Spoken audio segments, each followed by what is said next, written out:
নমস্কাৰ মৰমৰ ছাত্ৰ ছাত্ৰীসকল, আজি মই উচ্চতৰ মাধ্যমিক চূড়ান্ত পৰীক্ষাৰ 2017 চনৰ গ্ৰামাৰ সেকশনৰ ভইচ চেঞ্জ কেইটা সলিউশন কৰিম। ভাল লাগিলে চেনেলটো সাবস্ক্ৰাইব কৰিবা আৰু লাইক শ্বেয়াৰ কৰিবা। চোৱা, গ্ৰামাৰ সেকশন সি আৰু 6 নম্বৰত থাকে ভইচ চেঞ্জ বিলাক। Change the voice of any three of the following। তাৰমানে ইয়াতে 6টা কোৱেশ্চন দিয়া আছে। 2017ত 6টা কোৱেশ্চন আছিলে, আমি যিকোনো 3টাহে কৰিব লাগিব। 3 মাৰ্কছ থাকে ভইচ চেঞ্জত। তাৰপিছত আমি এইটো এনসাৰ কেনেকৈ লিখো। ভইচ চেঞ্জত কি কৰা হয়, প্ৰথমতে আমাৰ সাবজেক্ট আৰু অবজেক্ট বিলাক মানে ডিস্টিংক্ট কৰি ল'ব লাগে, চাই ল'ব লাগে। ইয়াতে চোৱা কি আছে, football is played everywhere. Subject football আৰু এইটো ভইচ চেঞ্জ দুটা তোমালোকে বা আমি সকলোৱে জানো যে ভইচ চেঞ্জ ভইচ দুই প্ৰকাৰৰ। তো এটা হ'ল এক্টিভ ভইচ আৰু এটা হ'ল পেসিভ ভইচ। তোমাক দিয়া প্ৰশ্নটো যদি পেসিভ ভইচৰ হয় আমি এক্টিভ কৰিব লাগে, আৰু যদি এক্টিভ ভইচত দিয়া সেন্টেন্সটো থাকে তেতিয়াহ'লে আমি পেসিভ কৰিব লাগে। তো আমাৰ যিটো সেন্টেন্স দিয়া থাকে এইটো এক্টিভত যদি থাকে পেসিভ কৰিম আৰু পেসিভত থাকিলে এক্টিভ কৰিম। তো এইটো দিয়া সেন্টেন্সটো কি ভইচত আছে, এক্টিভত আছে নে পেসিভত আছে, এইটো আমি যেতিয়া নিয়মবিলাক পঢ়া তোমালোকে তাতে গমেই পাবা যে এটা বস্তু একদম সিম্পলি তাৰমানে আমি ক'ব পাৰো যে এইটো সেন্টেন্সটো এক্টিভ ভইচত আছে নে পেসিভ ভইচত আছে। তাৰ মানে কি চাবা যে যদি বাক্যটোত সাবজেক্টৰ পিছতহে অক্সিলাৰি থাকিব ন, ফুটবল, ফুটবলটো সাবজেক্ট, ইয়াৰ পিছত অক্সিলাৰি কি আছে ইজ। এতিয়া যদি টেন্স আমি চাওঁ, ইজ যেতিয়া আমি অক্সিলাৰি বা ভাৰ্ব বুলিও কয় বা হেল্পিং ভাৰ্ব বুলিও কয়, হেল্প কৰে তাৰমানে। তো হেল্পিং ভার্ব যদি এম ইজ আর থাকে, এম ইজ আর থাকিলে কি হয়, এম বা ইজ বা আর এইবোৰ থাকিলে আমাৰ সেই সেন্টেন্সটো কি হয়, প্ৰেজেন্ট কন্টিনিউয়াস টেন্সৰ হয়।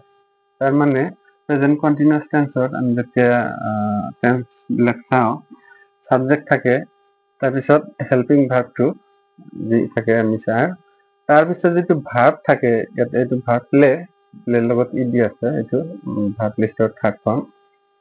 তো আমাৰ এম ইজ আৰ যেতিয়া থাকে প্ৰেজেন্ট কন্টিনিউয়াস টেন্সত কি হয়, ভাৰ্বটোৰ লগত আইএনজি যুক্ত থাকে, যিটো আমাৰ নৰ্মাল সেন্টেন্স। আৰু এক্টিভ ভইচৰ সেন্টেন্স বিলাক কি নৰ্মাল সেন্টেন্সে হয়।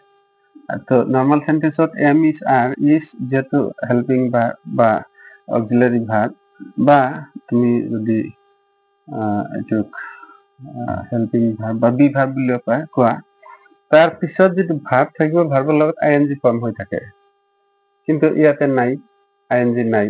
তাৰ মানে কি এইটো ব্যতিক্ৰম, ইজটো বেছিকে দিয়া আছে। এনে সিম্পলি ফুটবল প্লেড এনেকে থাকিলেও কিন্তু সেন্টেন্সটো নৰ্মাল হ'ব। তেতিয়া কি হ'ব, ফুটবল প্লেড এভৰিৱেৰ, মানে তেতিয়া তোমাৰ সেই সেন্টেন্সটো হ'ব কি সিম্পল পাষ্ট, বা তাক আমি পাষ্ট ইনডেফিনিট বুলি কওঁ, পাষ্ট ইনডেফিনিট হ'ব যদি ফুটবল প্লেড এভৰিৱেৰ। তেতিয়া কিন্তু এইটো কি হ'ব, সিম্পল পাষ্টৰ হ'ব, নৰ্মাল হ'ব, তেতিয়া এইটো এক্টিভত থাকা বুলি আমি জানিব লাগিব। কিন্তু যেহেতু আমাক ইয়াতে ইজ দিয়া আছে, ইজ হেল্পিং ভাৰ্ব বিলাক কি হয়, প্ৰেজেন্ট কন্টিনিউয়াস হয়, প্ৰেজেন্ট কন্টিনিউয়াস আৰু ভাৰ্বৰ লগত আইএনজি থাকিব লাগিব। ইয়াতে যেহেতু আইএনজি নাই, যদি নাই তেতিয়াহ'লে এইটো ব্যতিক্ৰম ই সেন্টেন্স বিলাকেই হ'ল পেসিভ ফৰ্ম। এইটো পেসিভ ফৰ্মত আছে, আমি এনসাৰটো এক্টিভ কৰিব লাগিব। তেতিয়াহ'লে আমি এক্টিভ কৰিম। চোৱা, আমি প্ৰথমতে ইণ্ডিকেট কৰি ল'ব লাগে যে এইটো হ'ল সাবজেক্ট, তাৰপিছত এইটো মেইন ভাৰ্ব। তো ফুটবল ইজ প্লেড মানে ফুটবল খেলা হয়, ক'ত খেলা হয়, এভৰিৱেৰ, মানে সকলো ঠাইতে, সকলো জাগাতে খেলা হয়। ইয়াতে চোৱা কি নাই, ইয়াতে মানে পেসিভ ফৰ্ম থাকিলে আমাৰ এটা প্ৰিপজিশন যোগ হয়, আৰু প্ৰিপজিশনৰ পিছত মানে অবজেক্ট থাকে, কিন্তু সেইখিনি আমাৰ কিন্তু ইয়াতে নাই। সদায় মনত ৰাখিবা যে বাক্য এটাত কি হয়, আমাৰ সেন্টেন্স এটা তাৰমানে সাবজেক্ট থাকে, হেল্পিং ভাৰ্ব, মেইন ভাৰ্ব এইবিলাক থাকে, আৰু তোমাৰ বেলেগ কিছুমান জেৰেণ্ট থাকে, ইনফিনিট থাকে, ইনফিনিটিভ থাকে, তো আৰু কি থাকে, অবজেক্ট থাকে। অবজেক্ট কিন্তু নাথাকিব পাৰে, কিছুমান সেন্টেন্সত অবজেক্ট নাথাকিবও পাৰে। তো আমি যেতিয়া ভইচ এটা চেঞ্জ কৰাৰ সময়ত কি হয়, আমি অবজেক্টটোক সাবজেক্টত আনি লিখা হয় আৰু সাবজেক্টটো অবজেক্টৰ জাগাত যায়, এনেকুৱা উলট পালট হয়, অদল বদল হয়। তো এইটো পেছিভৰ পৰা আমি এক্টিভ কৰিম, এক্টিভৰ পৰা পেছিভ কৰিলেও আমি অবজেক্টটো সাবজেক্ট লিখিম আৰু সাবজেক্টটোক অবজেক্ট লিখিম, নাইবা পেছিভৰ পৰা যদি আমি এক্টিভ কৰো তথাপি কিন্তু আমি সেইটো কাম কৰিব লাগিব। তেতিয়াহ'লে ইয়াতে যিহেতু অবজেক্ট নাই, তো অবজেক্ট যদি নাই, আমিতো ইয়াতে সাবজেক্ট নোহোৱাকে নহ'ব, সাবজেক্ট আমি লিখিব লাগিব। তো সাবজেক্ট আমি কি লিখিম, তেতিয়া আমাৰ অলপ বুদ্ধি খটাব লাগিব, অলপ অনুমান কৰিব লাগিব যাতে অবজেক্টটো কি থাকিব পাৰে।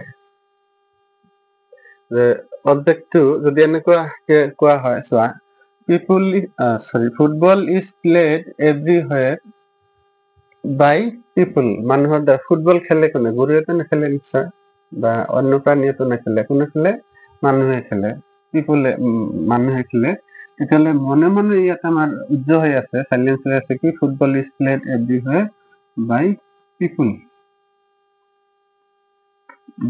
এইটো মনে মনে মানে উজ্জ্ব হৈ আছে বুলি আমি ধৰি ল'ব লাগিব, ধৰি লোৱা হয়।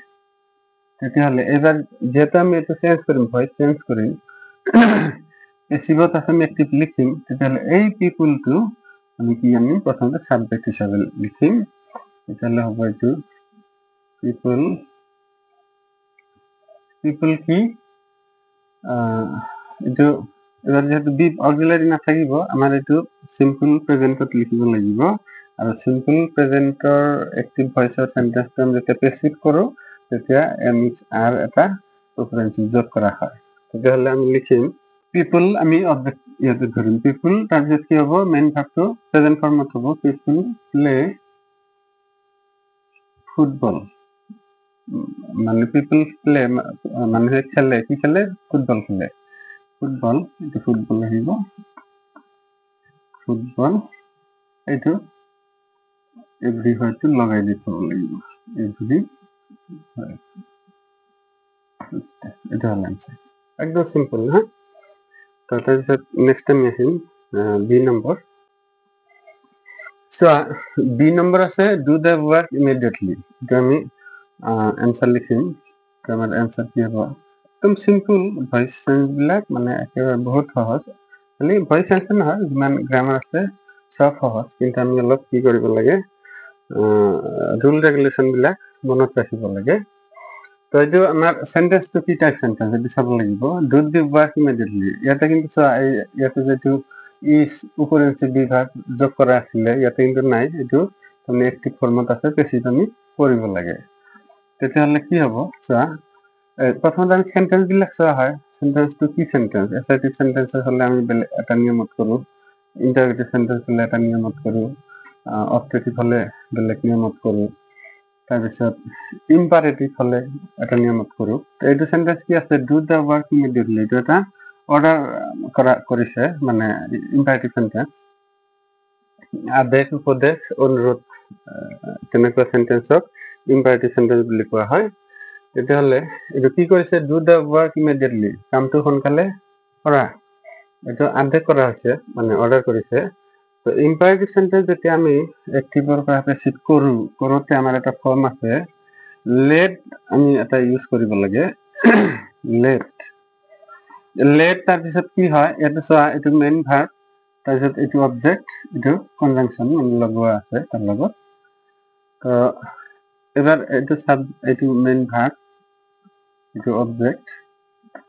যিহেতু আমি চেঞ্জ কৰিম, যেতিয়া ভইচ চেঞ্জ কৰোঁতে আমি অবজেক্ট বিলাক সাবজেক্টৰ জাগাত আনো। তাৰমানে এইটো ইম্পাৰেটিভ সেন্টেন্স হ'লে আমি আৰু অৰ্ডাৰ মানে আদেশমূলক যদি হয়, তেতিয়াহ'লে আমি প্ৰথমতে লেট এটা যোগ কৰিব লাগে, লেট দি ৱৰ্ক। এইটো অবজেক্টটো সাবজেক্টৰ জাগাত আহিব, লেটটোতো আমাৰ উপৰিঞ্চিহে, ফৰ্ম হয়, গতিকে আমি দি ৱৰ্কটো এইফালে আনিম, কি হ'ব, লেট দি ৱৰ্ক,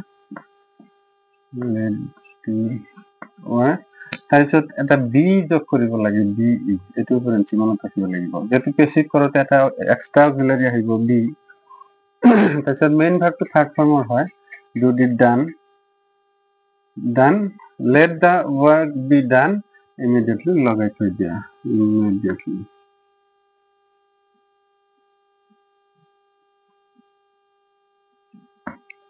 ইমিডিয়েটলি এইটো হৈ গ'ল। ইমান সহজ। ইম্পাৰেটিভ বা আদেশমূলক যদি হয় তেতিয়াহ'লে কি হ'ব, লেট এটা আমি লগাওঁ, লেট দি ৱৰ্ক, এটা বি, এইটো এক্সট্ৰা অক্সিলাৰি আমি যোগ কৰিব লাগে পেচিভ কৰোতে, এইটো পেচিভ। তাৰপিছত ভাৰ্বটো থাৰ্ড ফৰ্মৰ হয় আৰু মানে যিটো তোমাৰ উপৰেঞ্চি শব্দ লগোৱা থাকে সেইটো আমি লগাই দিব লাগে, ঠিক আছে। চি নম্বৰ আছে, হু অপেন দি ডোৰ, দৰজাটো কোনে খুলিছিল। তো এইটো আমি যেতিয়া এনচাৰ লিখিম, এনচাৰ কি হ'ব, হু থাকিলে আমি এইটো এক্টিভত আছে, মানে চিম্পল পাষ্টত আছে অপেন দি ডোৰ, ইয়াতে চব উপৰেঞ্চি অক্সিলাৰি নাই, তাৰমানে এইটো এক্টিভ ফৰ্মত আছে, আমি পেচিভ কৰিব লাগে। তো হু থাকিলে কি কৰা হয়, প্ৰথমতে আমি বাই হোম লিখিব লাগে, এইটো মনত ৰাখিব লাগিব, বাই হোম। তাৰপিছত চোৱা, যিহেতু আমি এটা উপৰেঞ্চি বিভাগ আনিব লাগিব, হেল্পিং ভাৰ্ব এটা আনিব লাগিব, কি আনিম, এইটো আছে আমাৰ কি টেন্সত, অপেন, সাবজেক্ট যিয়ে নহওক, তাৰপিছত মেইন ভাৰ্বটো যিহেতু ছেকেণ্ড লিষ্টত আছে, অপেন, অপেনড, তেতিয়াহ'লে কি হ'ব, এইটো চিম্পল পাষ্টত আছে, আমি যেতিয়া পেচিভ ফৰ্ম কৰিম তেতিয়া ৱাজ বা ৱেৰ এটা অক্সিলাৰি যোগ কৰা হয়, বাই হোম, ৱাজ, তাৰপিছত এইটো আছিলে অবজেক্ট, এইটো আছিলে মেইন ভাৰ্ব, আমাৰ যিহেতু অবজেক্ট আহি এইফালে সাবজেক্টৰ ঠাইত বহিব, এইখিনিতো বাই হোমটো আমি নতুনকে লগাব লাগে। তো তাৰপিছত কি আহিব, অবজেক্টটো সাবজেক্টৰ জাগাত আহিব, by whom was the door, by whom was the door, এইটো থাৰ্ড ফৰ্মৰো অপেনতে হয়, এইটো লগ লাগিব, by whom was the door open, মানে দৰজাটো কাৰ দ্বাৰা খোলা হৈছিল, কুৱেশ্যন মাৰ্ক।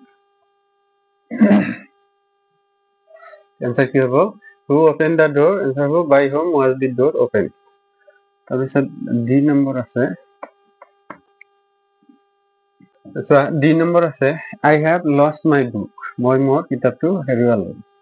তো আই এইটো অক্সিলাৰি ভাৰ্ব, এইটো হ'ল মাই বুক, এইটো হ'ল অবজেক্ট আছে, আমি যেতিয়া পেচিভ কৰিম, এইটো এক্টিভত আছে, পেচিভ কৰিলে আমাৰ কি হ'ব, এইটো মাই বুকটো এইফালে আহিব, মাই বুক। চোৱা এবাৰ মাই বুকটো যিহেতু থাৰ্ড পাৰ্চন ছিংগুলাৰ নাম্বাৰ, ইয়াতে অক্সিলাৰি আমাৰ হেজ আহিব, আৰু এই বিন, বিনটো কিয় লগালো, এইটো প্ৰেজেন্ট পাৰফেক্ট টেন্সত আছে, প্ৰেজেন্ট পাৰফেক্ট টেন্সৰ সেন্টেন্স আমি যেতিয়া পেচিভ ফৰ্ম কৰো, এইটো যদি পেচিভ বনাই আছো, তেতিয়া কি কৰিব লাগে, এটা বিন উপৰেঞ্চি ল'ব লাগে, বিন, তাৰপিছত main verb third form, lost, by, এটা প্ৰিপজিচন আনিব লাগে, বাই, এইটো তাৰপিছত আই, যেতিয়া সাবজেক্টৰ অবজেক্টৰ জাগাত যাব সাবজেক্টটো, তেতিয়া মি হয়, এইটো মনত ৰাখিব লাগিব ৰুলবিলাক, যে মাই বুক হেজ বিন লষ্ট বাই মি, মোৰ কিতাপটো মোৰ দ্বাৰাই হেৰুৱা হৈছিল। চোৱা এইটো আমাৰ কি আছে, এক্টিভ ফৰ্মত কিন্তু আছে, চোৱা দি কোচ ইজ ট্ৰেইনিং, অক্সিলাৰি আছে আৰু ভাৰ্বত আই এন জি আছে, এইটো নৰ্মেল সেন্টেন্স, নৰ্মেল সেন্টেন্স বিলাক এক্টিভ হৈ থাকে, এইটো আমি পেচিভ কৰিব লাগে। তো আমি প্ৰথমতে মনে মনে ডিষ্টিংক্ট কৰি ল'ব লাগে যে কোন ৱাৰ্ডটো কি, এইটো দি কোচ, এইটো সাবজেক্ট, সাবজেক্ট, ট্ৰেইনিং এইটো মেইন ভাৰ্ব, আৰু দি প্লেয়াৰ্ছ এইটো অবজেক্ট। তেতিয়াহ'লে আমি কি কৰো, যেতিয়া পেচিভ কৰিম, অবজেক্টটোক সাবজেক্টৰ জাগাত লিখিব লাগে, দি প্লেয়াৰ্ছ। এবাৰ যেহেতু প্ৰেজেন্ট কন্টিনিউয়াস টেন্সৰ সেন্টেন্স, গতিকে এম ইজ আৰ কিবা এটা যোগ হ'ব, প্লেয়াৰ্ছ এইটো থাৰ্ড পাৰ্চন প্লুৰেল নাম্বাৰ, গতিকে আৰ হ'ব, দি প্লেয়াৰ্ছ আৰ। এতিয়া কন্টিনিউয়াস থাকিলে, কন্টিনিউয়াসত থাকিলে আমি যেতিয়া পেচিভ কৰিম, আৰু পেচিভত সদায় এটা অতিৰিক্ত অক্সিলাৰি যোগ হয়, তো কন্টিনিউয়াসৰ হ'লে বিং যোগ কৰিব লাগে, the players are being trained, train verb I N G আছিল, গতিকে আমি এইটো পেচিভ ফৰ্মত যিহেতু ভাৰ্বৰ থাৰ্ড লিষ্ট লাগে, গতিকে ট্ৰেইনড হ'ব, ট্ৰেইনড বাই, এটা বাই বহাব লাগে, তাৰপিছত সাবজেক্টটো গৈ অবজেক্ট হয় দি কোৰ্স। এটা হ'ব আনসার, একদম simple. The players are being trained by the coach. তাৰপিছত F নম্বৰ আছে, এইটো আছে F number, who has broken the window pane? Window pane মানে কোনে ভাঙিছিল, আনসাৰ হ'ব। তো ইয়াৰ আগতো এটা কিমান নম্বৰ আছিল কৰিলো, who থাকিলে by whom হয় পেছিভ কৰোতে, এইটো তোমাৰ এক্টিভ ভইচত আছে, has আৰু broken ভাৰ্বৰ থাৰ্ড লিষ্টৰ আছে, নৰ্মাল সেন্টেন্স, এইটো এক্টিভ আছে, পেছিভ কৰিম, who থাকিলে by whom হয়, by whom। তাৰপিছত যেহেতু এইটো প্ৰেজেন্ট পাৰফেক্টৰ সেন্টেন্স, আমি by whom has এটা অক্সিলাৰি আনিব লাগিব, has the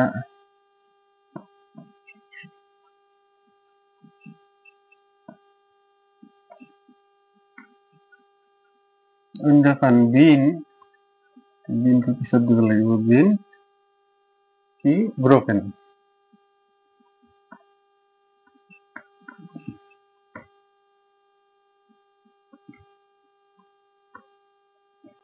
তো একেবারে simple, who has broken the window pane, এটা অবজেক্ট যেহেতু।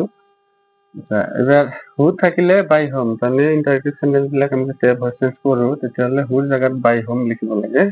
তাৰপিছত যেহেতু প্ৰেজেন্ট পাৰফেক্ট থাকিব, প্ৰেজেন্ট পাৰফেক্ট, তো has আহিল, তাৰপিছত এই অবজেক্টটো আনি ইয়াতে বহাই দিব লাগিব, the window pane। তাৰপিছত এটা বিন অতিৰিক্ত যোগ হয় যে কৈছিলো, এইটো বিন অতিৰিক্ত যোগ হল, তাৰপিছত কি হ'ব broken, সিম্পল। ঠিক আছে, এনেকে নেৰেশ্যন বিলাকো মই 2017 পৰা 2025 চনলৈকে সম্পূৰ্ণ পৰীক্ষাৰ কুৱেশ্যনখিনি মই সলভ কৰিছিলো, আৰু ভইচ চেঞ্জো কৰিম। যিমানখিনি গ্ৰামাৰ সেকশ্যন আছে সম্পূৰ্ণ গ্ৰামাৰ সেকশ্যন মই সলিউশ্যন কৰিম। আৰু ছাত্ৰ ছাত্ৰীসকলৰ কাৰণে এইটো খুবেই দৰকাৰী কথা যে যেহেতু প্ৰিভিয়াছ ইয়াৰৰ কুৱেশ্যন বিলাক যদি তুমি সলভ কৰা তেতিয়াহ'লে তুমি দিব লগা পৰীক্ষাটোৰো মানে কি হয়, সেইবিলাক কুৱেশ্যনে কমন কৰাৰ সম্ভাৱনা থাকে। আমি যেতিয়া ষ্টুডেণ্ট আছিলো তেনেকৈ কৰা হৈছিলে। আৰু ভইচ চেঞ্জ বিলাক যেহেতু আমি এম ই স্কুলৰ পৰাই পাই আহোঁ, গতিকে এইবিলাক 9-10ৰ ল'ৰা ছোৱালী, 11-12 সকলো ছাত্ৰ ছাত্ৰীয়ে এইবিলাক অভ্যাস কৰিব পাৰা। তো পুনৰবাৰ কৈছোঁ, ভিডিঅ'টো ভাল লাগিলে লাইক কৰিবা, নহ'লে নালাগে, আৰু কমেণ্ট কৰিবা, ক'ৰবাত মই যাতে কিবা সংযোগ কৰিব লগা থাকিলে কৰিব পাৰোঁ, আৰু মোৰ চেনেলটো সাবস্ক্ৰাইব কৰিবা, যিহেতু নতুন চেনেল। ধন্যবাদ।